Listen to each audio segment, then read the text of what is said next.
Hey gang, it's August 23rd, 2016, and today we're going through pouring on the purpose. Man, that's a great topic. It's really the key to everything, in my opinion. It's really the foundation. Why is that?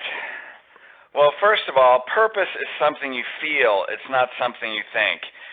You know, when you're going to fulfill your purpose, it's something you got to feel in your body. You have to embody it and feel it in every cell of your body. You have to be that purpose. Otherwise, you're probably not going to get it done, right? Otherwise, you're going through mechanics, and it's just not that fun because it's hard and it's challenging, and your purpose is bigger than you are. So if it's not something you feel in your body, then your body doesn't take you through the hard parts, right? So purpose brings inspiration. It's inspired in the depths of your soul. Inspiration, inspire, in I think Greek, Latin, whatever it is, means in God, in theos, in God. So purpose is inspiration that comes from the depths of your body. And in order to follow through with that and actually achieve what that purpose is, you got to feel it in your body. I know I've said it 3 times, but this is it, man. This is what keeps you going. You know, there's people ask me, how do you keep going, or how do you stay inspired, or how do you stay on purpose? Because I feel it in my body every day. You know, chiropractic was never in my mind. Chiropractic, from the minute I heard the principle, was always in my heart. And probably in the beginning, it was, I knew it was the sole purpose. And I always say, if you know it's your sole purpose, then your worst fear is not doing it. Well, that's consequence motivated. And we're going to go through how to be inspired motivated. That's what really today is about. It's not about consequences or not doing it, because although that can be a motivation, and I use that one a lot actually, but it's just a little more fun to be benefit motivated and move towards something rather than away from something. And that's where we want to take our patients as well. You know, we look at that horseshoe, we take them through pain and suffering, but then you take them through inspiration and into a peak state. Pain ignites change, and pleasure makes it permanent. So when you look at purpose, pain may be the inspiration that takes you into action, but pleasure is what perpetuates it. So pain may be what moves you through your fear initially, but pleasure is what gives you the endurance and the skill over time to be able to become a master and fulfill your purpose on a higher level. So there's really no difference between a patient going through that horseshoe, 7 steps of mastering change, and you going through those 7 steps, right? Because along your purpose, you're going to run into very uncomfortable situations. So pain is what moves you through it. Pleasure keeps you moving through it, right? So that's what it is. So we always have steps. Things are always numbered, just for a little bit of organization. That way it's not just conversation and me sitting here pouring my heart out or pouring a bunch of energy out there, giving you steps so we can get it organized. And the first one, especially when we deal with purpose, you know, Elite teaches living from a spiritual reference point. Why? Because when you look at a professional, well, of course, in the boot camp we teach what's the difference between a professional and an amateur. Professionals manage their state. Well, how do they manage their state? Hey, we're just coming out of the Rio Olympics, and you look at those people, no matter what the challenges are, man, when they put their foot in their blocks, when those swimmers are standing on the blocks, you know, when a gymnast is standing in the corner of the mat, you know, whatever equipment they're looking at or they're about to perform, you see the focus in their eyes. They're getting in that internal state. That's a professional, even though they're amateur athletes. But you get the basic idea, right? That's a person that has mastered that skill. So what is that? You know, that's a spirit. Seeing ourselves from an inside-out principle is seeing ourselves as a spirit on a human journey, not a human on a spiritual journey. What's that mean? I mean, you guys have heard this enough. That's living from an inside-out reference point. See, that's knowing that I'm a spirit first. I came in this body. This is what I'm supposed to do. See, that's the fuel for purpose. Because sometimes things outside, if you have an outside reference point, conditions can wear you down. Conditions can take you off purpose. Conditions can alter your focus that gets you distracted or overwhelmed. But when you have an inside-out reference point, you know that I am a spirit in a physical body, and this is my purpose, then you channel spiritual energy, and that's inspiration from God, right? Inspire is being of God or in God. See, when you know that you're a spirit in a body to fulfill this purpose, then you can channel that energy. And that's really what the steps are, is how to see yourself as a spirit on a human journey, because now you know so many things, and we're going to talk about in later steps. You know God's there to help you. The universe is there to support you. It's going to put the right people in your path, right? It's going to help you develop the skill. It's going to do all these things for you that we're going to go through in a few minutes. But the foundational step is knowing that I'm here to do this. So not doing it is not an option.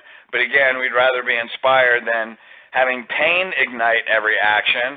Because if pain has to ignite every action, then fulfilling your purpose becomes painful. Did you guys get what I just said? If pain has to ignite every action, then fulfilling your purpose is full of pain. Or painful, F-U-L-L, right? Full of pain. Well, that doesn't sound like any fun. You know, when fun is your core value, and you think, if I have all this pain, am I having very much fun right now? No, I'm experiencing pain, and that's not that much fun. So how can I change my perspective to actually look at this and experience fun and joy? Because when you're fulfilling your purpose is painful, it just wears you down. It's not that much fun. So first of all, knowing that we're a spirit on a human journey, that you don't have to be the most talented, right? Because you come in with limiting beliefs just like everybody else. Just like everybody else, you know, that's what I found out when I started coaching chiropractors was chiropractors are people too. We all have limiting beliefs just like our patients. Well, I got to think about it for 24 hours. Why? Because they don't trust themselves, right? So we all have, I mean, that's just one quick example. That's one thing. So, what do we know when you're a spirit on a human journey? That God doesn't call the qualified. He qualifies the called. What's that mean? God doesn't call the qualified. What's that mean? You don't have to come with all the talents and skills. He calls the committed, and he calls the faithful, and he calls the people with a strong heart. He doesn't have to call people with a qualified mind. Now, science now is already showing that heart energy has more creative power than mind energy. Right? That's where purpose comes from, and that's what I said in the beginning. Chiropractic, to me, was never in my mind. Hey, describing an x-ray was in my mind. Maybe doing a consultation in the beginning was in my mind. Developing the pre-consult was in my mind. But the four subconscious beliefs were never in my mind. They were always in my body. See, you know, I was going through a call this morning. Four subconscious beliefs started in December boot camp 2014. It just came out. Not because I just created it at that point. I just became conscious of how I felt talking to people. What's that? Chiropractic is a universal law. Life force of the physical body, cut that life force off, it breaks down. Right? The universe has intention. Everybody's standing in front of you for a reason. I just taught that to my team. If somebody walks in and asks for directions, God brought them in there at the front desk. We prayed for people to walk in at the front desk, so there they are. Who cares what the reason is? We know there's one reason. There's one reason they walked in. Now, what are they going to say? Headaches, back pain, directions? Who cares? They're standing at your front desk. That's an opportunity. The universe has intention, right? Step 3, they're there to hear a message. When you're given a message of truth, it lands in their spirit. So talk to their spirit. Don't talk to their head. Don't chase their words. Talk to the person that's saying the words, right? This is level 3 listening. Talk to the person with the subluxation. Don't talk about a subluxation with facts. Don't answer every question with facts, right? That's why you're learning the emotional process. So you learn how to talk to a person. 4th, subconscious belief, they all want to be in a relationship with you. Well, how did that happen? Because we know we're a spirit on a human journey. We know this purpose. We know this is why your body is here. It is a truth. It's all those 4 subconscious beliefs. So when you open your mouth with a spiritual truth, you expect people to move toward you. So God doesn't call the qualified. He calls people with courage, right? What's that mean? People that are committed to move through their pain, to move outside themselves, to make it about the other person, not to make it about you, right? He calls the committed. The committed people have courage. They don't always have skill. What's courage? It's feeling the pain and doing it anyway. That's a big Tony Robbins thing. Highly successful people, they feel fear too. They just do it anyway, right? Because what if you don't? It could be what if you don't? And that's pain again, but we don't always want pain to ignite action. Or we see the end product, which I'm going to talk about in a minute. See the end outcome. So first of all, we have a spirit on a human journey. We already know God doesn't call the qualified. It's like, hey, I may have a few natural gifts, or you may have a few natural gifts. One of them is you came in spirit of the journey to give a message that can change humanity. The other one is you got to learn how to communicate, right? Hey, you're a natural healer. You naturally love people. I know every chiropractor naturally loves people. Right? To say that you don't love people is just, you're getting in your mind, meaning you're tired of the way people's actions are, but that may be because you know you have a message that's right, but you don't know how to make them see what you see. So that's a judgment that comes from you haven't developed the skill. But you wouldn't be a chiropractor if you didn't innately love people. You're a hands-on healer. So you come in as a hands-on healer. Now you may think that you're a thinker. Hey, just because you love biomechanics doesn't mean that that's all of you. Right? Remember, a great coach helps people experience the whole spectrum of emotions, because there's lots of biomechanically based people, and I live my life by facts, and I do this and I do that, and I'm into CBP, and hey, I am too. But I bet when you pick up your child and you give him a kiss, you experience pure love. So I know you have that emotional resource. You just don't always apply it in chiropractic. Right? So what's step 2? We got to know that we have a purpose that's a message for humanity, not community. You know, last year, I think it was Chicago, the theme was having a message for humanity, moving your practice from community to humanity, or something like that. See, when you have a global perspective, when you know you have a message for humanity, that's how you build your practice. If your intention is just community, you'll have a good practice. You can even have a great practice, but did chiropractic, is that limited to your community? I never saw chiropractic as community. I always saw it as humanity. From the minute I heard the principle, it was we want to change the world. And you begin with your community. So you master your practice, so you begin with your community. Now with home care, heck, you can have people that fly from all over the country. It's not uncommon that great scoliosis doctors, great spinal correction doctors, have people fly in, stay for 2 weeks. Hey, they pay $5,000, $3,500, and they do, 5 or 4 sessions of rehab a day. You can make changes with people all around the world. You have a world perspective. Does your team have a world perspective? And so when you have a purpose that you know is a message for humanity, then you focus on the big picture. You don't get stuck on small things. A lot of coaching calls, and the reason people get stuck in practice, or they're not the volume you want, is because they're stuck on small things. They're reacting to conditions around them. See, any entrepreneur, business person, right? We have staff, we have all these things. You own your own business, there's life. But you treat decisions like triage. What's that mean? Is that urgent? If it's not, let's handle what's urgent. Right? Let's handle what's urgent now, take care of that, because so much time is chasing urgencies, and so much time is looking at a list of problems and thinking that you have to fix them all, but that's where your focus is. The minute something goes wrong, You focus on it, you bitch about it, you talk about it because you're stuck on a small thing. What you do is you got to be solution oriented. Right? You got to find, if there is a problem, find a solution, have the person that handles it, and let it go past you. See, if you're doing triage, right? What are those doctors like that are doing triage, like the old MASH shows when I was a kid? Man, they bring in truckloads of people and they're looking, okay, are they urgent? Get them over here, do this. Okay, they're fine, put them over here, do this. They make decisions, boom, they move on. You got to stay focused on the big picture.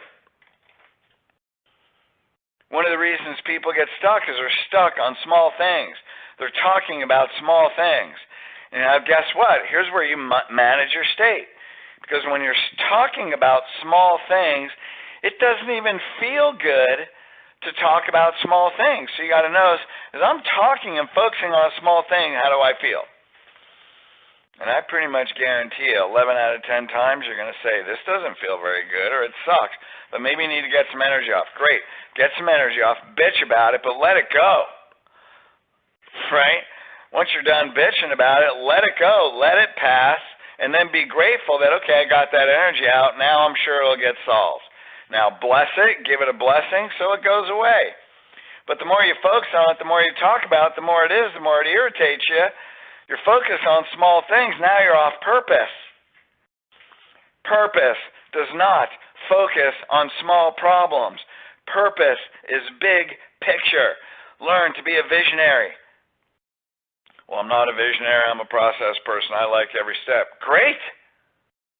That's great that you enjoy that. Let somebody else do them. Otherwise, you get stuck on small things. Right? So here's what happens. Get this. Here's a quote, new slide. I'm putting in boot camp too. Thank you very much. People who fail. Let me repeat that. People who fail focus on what they have to go through. What do? They focus on the process. They focus on every step. Every detail has to be met. I get every detail has to be met. I just don't have to do it. I don't focus on it. You have a system. And you make sure every detail is met. You have other people do the majority of the details, and you do absolutely what you have to do. Right? Unless you absolutely love doing it and it brings you joy. So if it brings you joy, then why are you bitching about it? Right? If you're bitching about documentation, have somebody else do it. If you're bitching about that you have 12 sets of x-rays to take through posture array, then have somebody else mark them. Well, nobody else knows how. Then train them. Now, here's the fault. That some people have the mantra, if you want something done, you got to do it yourself. Now, how many people are raising their hand that are listening to this? That is the killer to entrepreneurialism, and it is the killer to your purpose. Why? Because you're going to be focused on small things, and you're probably not going to enjoy them, and you'll feel good because they can be done right, but you didn't train somebody how to do it right, and if you did train them how to do right, and they understand the purpose and why, then they'll do it right. If they're task-driven, they're going to do it wrong, and if they do it wrong, then give them purpose and explain why. And if they still do it wrong, just get a different person.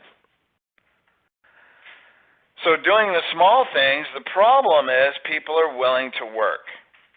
And if you do this, if you're stuck working on small things, that means you're not focused on your purpose. Well, there's people who say, well, if I don't get small things done, then my purpose won't be fulfilled. You're exactly right, but you don't have to do them.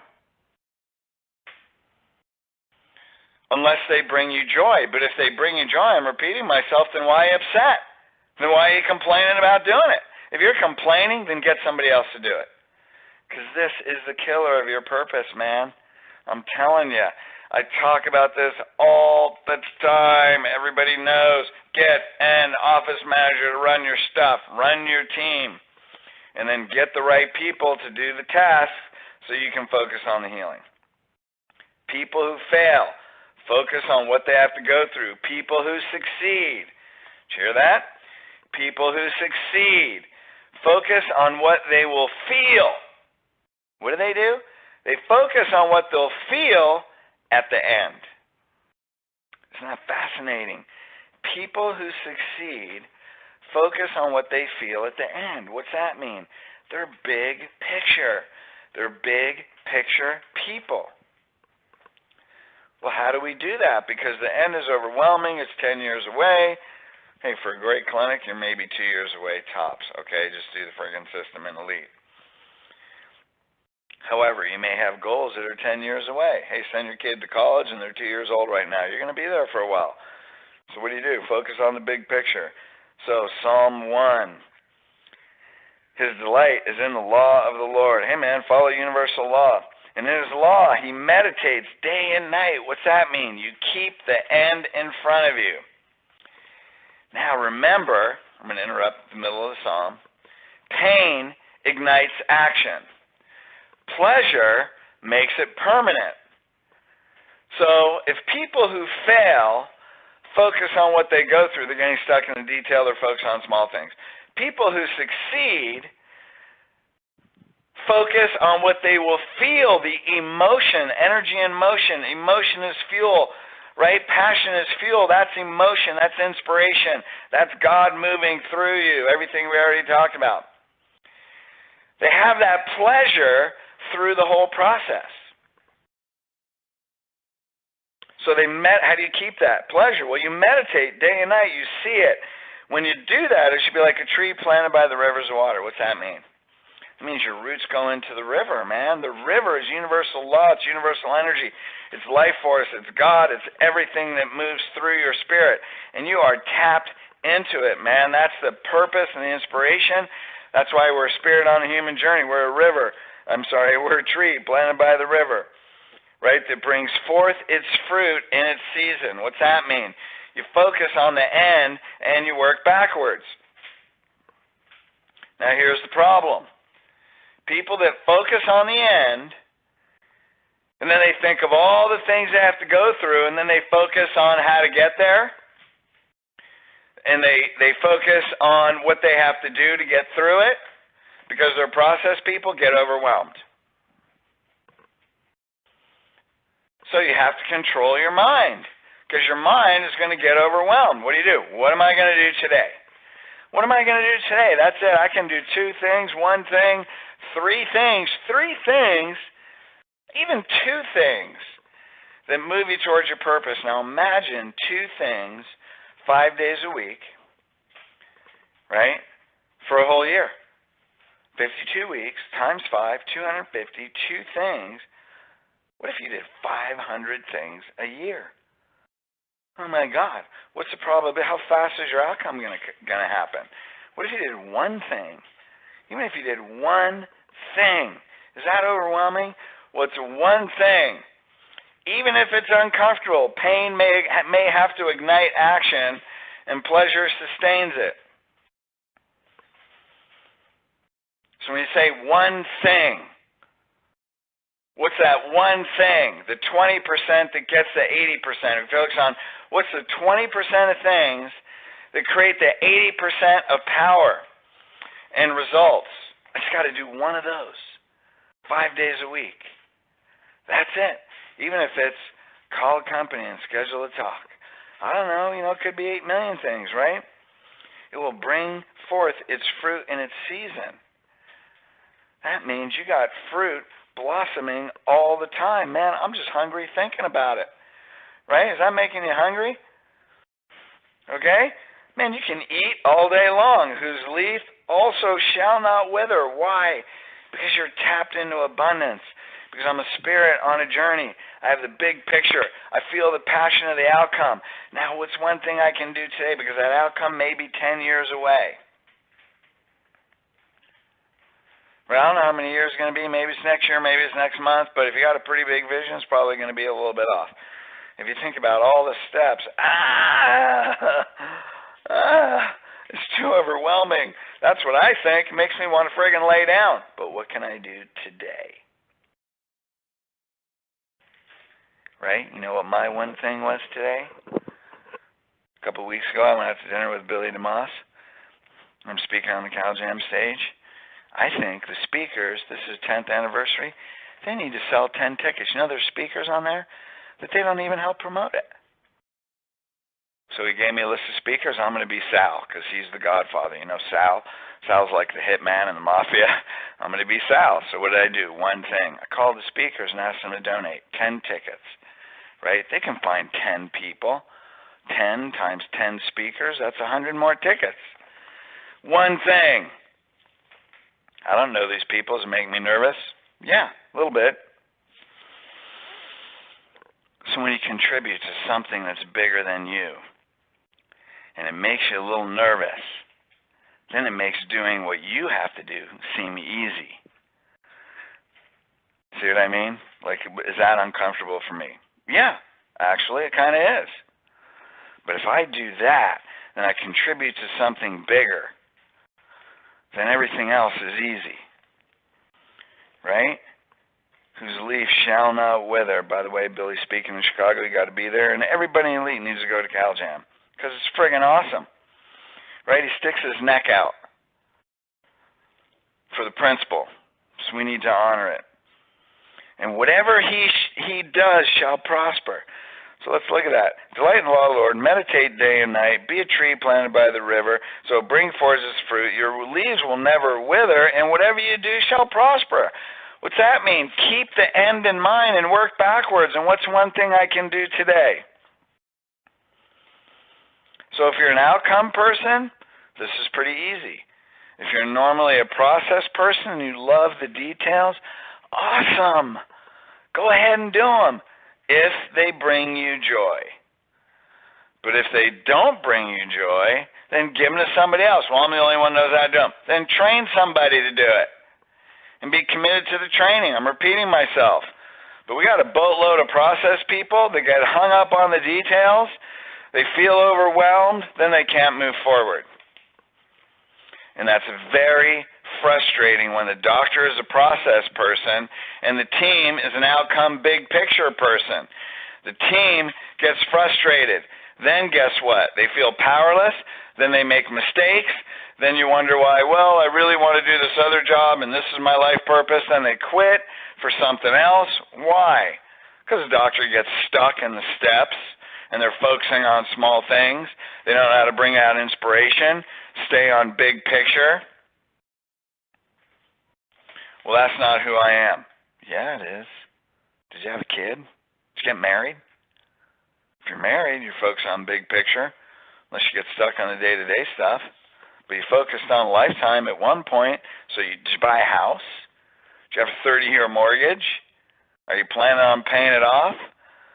So you do have this resource. So if you tell yourself you're not that person, you're just not being honest with yourself. You're stuck in a mindset. Get out of it. Change. Use your other emotional resources. Okay, step 1, spirit and human journey. Step 2, know that your purpose is a message for humanity. Big picture. Step 3, have vision. Clarity is power. Be specific. Because remember, pleasure brings long-term change. What does it look like at the end? Feel it in your body. People that are successful, feel the end today. Feel it. Now, when you feel it, is that the way you walk around day to day? Right? When you feel that in your body and say, okay, cool.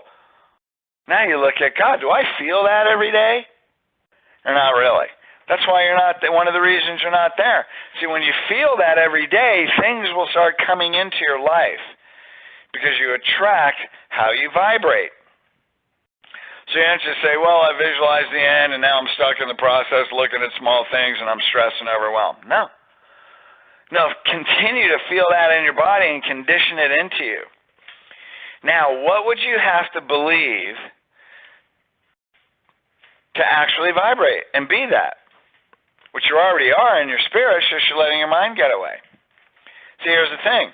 So when you feel the end in mind, what would you have to believe about yourself? Now, is there a belief system that's incongruent with that? Think about it. Now, that belief system may feel real. That's why it's a belief, but it probably is a limiting belief. So when you have that vision, are there beliefs and things that you're saying that you have that are contradictory and incongruent with that? That's why you get stuck. So when you put that outcome in mind, you feel it in your body, you know that's your purpose. You wouldn't have the vision if God wouldn't give you that vision if he wasn't going to give you everything to make it happen. Like, that would be one smart-ass God, right? I just don't think that's who God is. I think he's faithful. I think he's all-knowing. I think you're all-knowing, and I think when you have a vision, that you have everything you're going to need to attain it. You just have to get the right people and develop the skill. So clarity is power. So let's vibrate at the end vision. And then when we work backwards, the action steps are going to fall into place. Okay, number 4, build a team and create the right people. You create the right people. If anybody saw the Tony Robbins documentary / marketing video, I'm Not Your Guru, he says, I was created. Now see, that's a mind, will, energy, as opposed to God created them and he developed the skill. God created the vision and the inspiration and the purpose, and what he did was create the skill. So in my opinion, we always give the credit to God. However, that is one willful mofo, right? He's very disciplined. He is willful. He is full of will. And so are you. Right? You must be inspired. The team must be inspired to align with the vision. That's why you got to be big picture. See, if your details, then the team gets stuck on details. Whatever you focus on, they focus on. You got to be big picture with your team. Now, is there systems and is there details and systems? Yeah, definitely. And you train on those. You train on the details, but you focus on the big picture energy.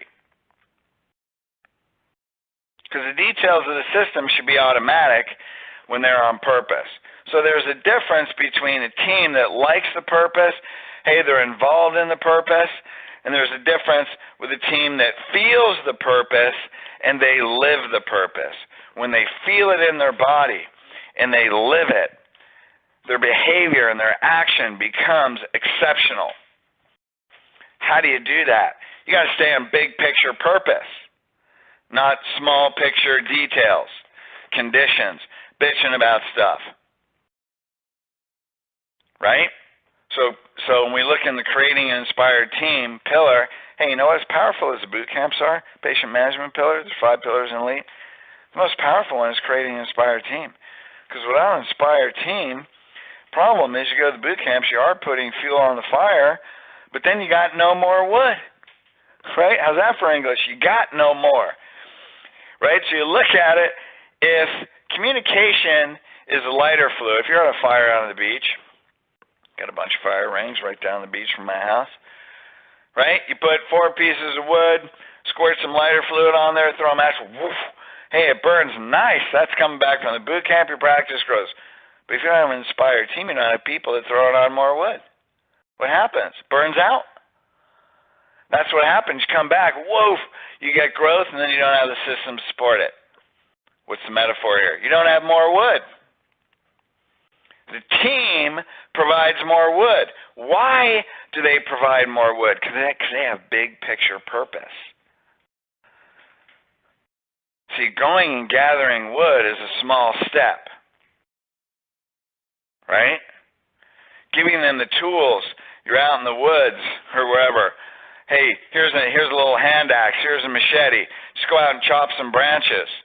See, that's the action. That's keeping an accurate book. That's going through. That's coming in a great state before a pre-shift huddle. That's Monday 6-step staff meeting. You know, that's doing recalls. That's like going out and just hacking some branches with a machete. But what do? You're throwing. That's PR. Step 3.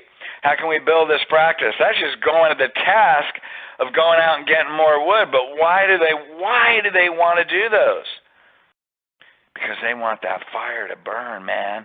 The fire in people's lives that say you deserve better than a subluxated life. That's why they go get more wood. But if you're focused on, okay, you have to swing the axe like this, and you have to do this, and great job for getting more wood, or they don't bring wood, they're just sitting there with their marshmallows, right? Eating off the fire, and you're the one cutting all the wood, you're gonna get tired. That's why you gotta build an inspired team. Hey, everybody's gotta bring wood to the fire, man. Then bring them to the boot camp. They all bring wood, they all squirt lighter fluid on it. Now growth becomes easy. That's a big old fire. Okay, step 1, do you remember? Spirit on a human journey. Step 2, know that your purpose is a message for humanity and your whole team. Big picture, outcome, right? Feel it in the end. Work backwards. Everybody on your team. Have vision, because clarity is power.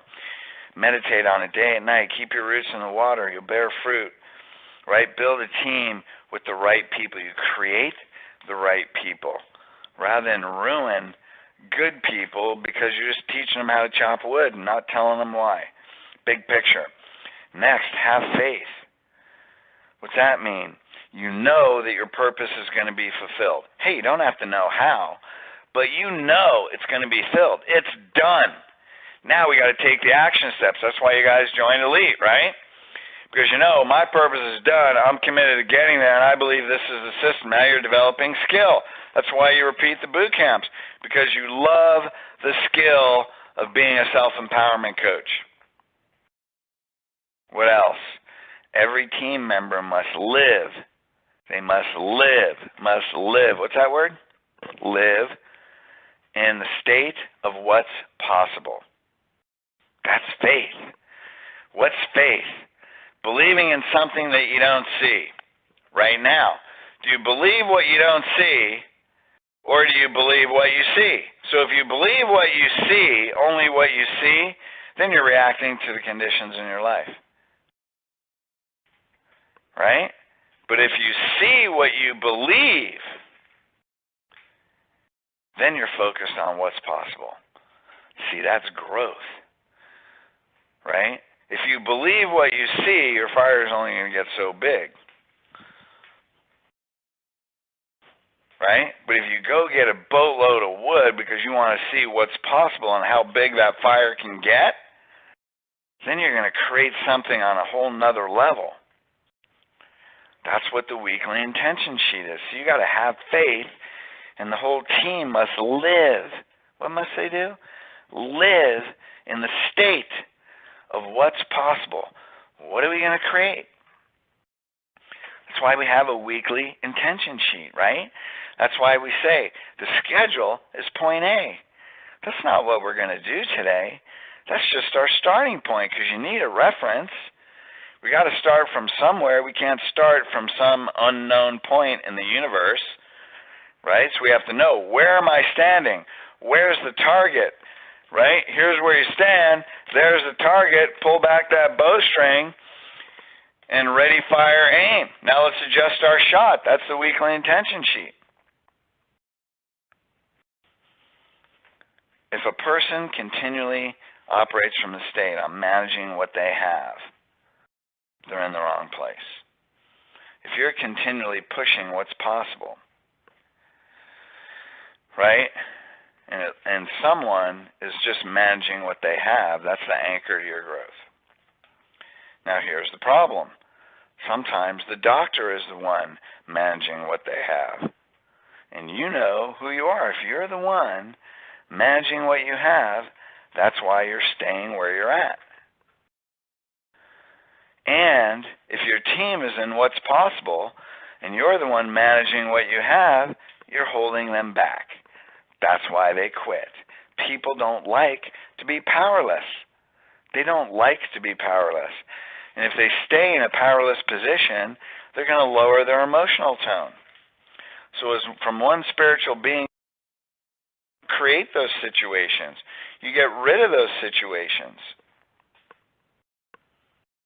That's why we have faith. That's why That's why every team member has to live in what's possible, and it starts from the top down. One of the slides we're going over in boot camp 2 this weekend. The biggest chokehold on a business is the psychology. So what? The psychology and the skill set of the owner. Right? That means you have to live in what's possible. You have to be big picture. Keep the team. Purpose is big picture. Right? And then why on the tasks. So number 5, have faith. Number 6, have systems with responsibility. So now that we have faith, we got to carry out action. The rubber's got to meet the road. The purpose has to have action and manifestation in the physical world. So now we have systems, and every person is responsible. So there should be no system that has shared responsibility. What's that mean? There's always one person that's responsible. So if a mistake is made, then one person is responsible.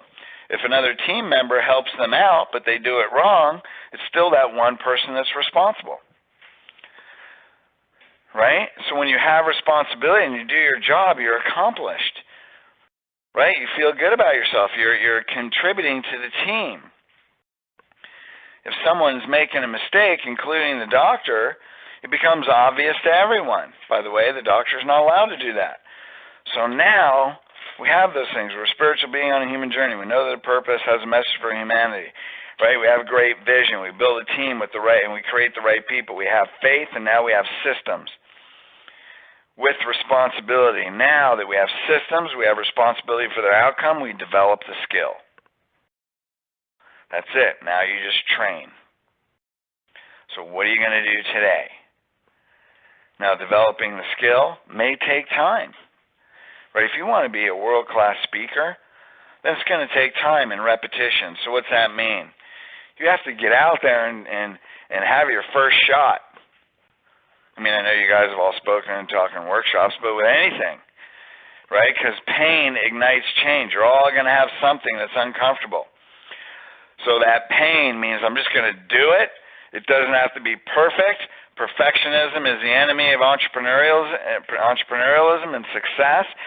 You know, you're going to do your best. You're going to train hard, do your best, and then you adjust your shot. And then you look at where can I improve. But I don't have to have judgment. Anytime you do something the first time, do you think you're going to be great at it? Nobody is, right? Some may be a little bit better than others, but everybody, if you're going to master, it develops repetition. It develops from repetition. So now you have skill, and you train, and you do it over and over and over and over, and sometimes that's pain, right? But eventually, when you develop skill and you get that down, it becomes easy. Now it becomes fun. So you got to get through the pain of repetition. So eventually you have pleasure and then long-term results. Why? Because it moves you towards the big picture. Why? Because you feel the outcome. Why? Because you embody it and it gives you inspiration. Why? Because that inspiration is towards your purpose, and purpose is fuel that keeps you going. Why? Because you're a spiritual being, and that's why you came here. And you want to experience that outcome. Because one day you want to say, you know what, I came here and I did it. I want to pass with that feeling. Number 7, you develop the skill. Number 8, last one, ready? When the universe opens a door, you got to move through it. You got to move in faith. Because you're going to ask, you have that outcome. That means some opportunities are going to open. And some scary opportunities are going to open. Why? Because I don't have the skill. I don't know how to do this. Well, you know what? If the door opened, the right person's going to be there to show you. So what you do is you walk through the door. And I guarantee you on the other side of the door, the person who's going to show you how to do it and how to be great is going to be there. But if the door is open and you don't know how to do it because the person isn't in front of you first, if you want certainty that you know how to do it and then you walk through the door closes. The universe doesn't open a door and then keep it open forever, right? It gives you what you ask for. So when it opens the door, frickin' put your foot through it and walk through it, even if you don't know what's on the other side, but it's exactly what you asked for and you know it's the right move. Now, of course, you don't walk through any door because there's plenty of doors of opportunity. That's why we have Rick Sapio with the doorman principle, right? It must align with your core values because there will be many doors. But you have the doorman first. What's the doorman? Your core values. If it doesn't align with your core values, Warren Buffett, successful people say yes to everything. Highly successful people say no. So the universe is going to open lots of doors. Does it align with your core values? And if it does, then put your frickin' foot through it and walk through it, even if you don't know how. Because the how may be on the other side. But if you don't walk through it, then you don't have faith, right? And if you don't have faith, then you can't be on what's possible. And if you're not on what's possible, how can miracles happen? How can totally unexpected, amazing things happen if you're not living in what's possible? And if those doors open and your team is fired up and you don't walk through it, then you tank their tone. Why? Because you approached fear and you said no. That's not consistent with entheos, within God. That's why seeing yourself as a spirit on a human journey is so important. Because the next level can be scary stuff. That's why pain initiates change. The pain of developing the skill gives you the pleasure of the outcome. That's why people are highly successful. They focus on the outcome, how they'll feel when they get that way. See, that's why you guys go to the boot camps, because that's what you're focused on. How will you feel when you master that? So let's go through it again. Purpose is something you feel, not something you think. Number one, you're a spirit on a human journey, right?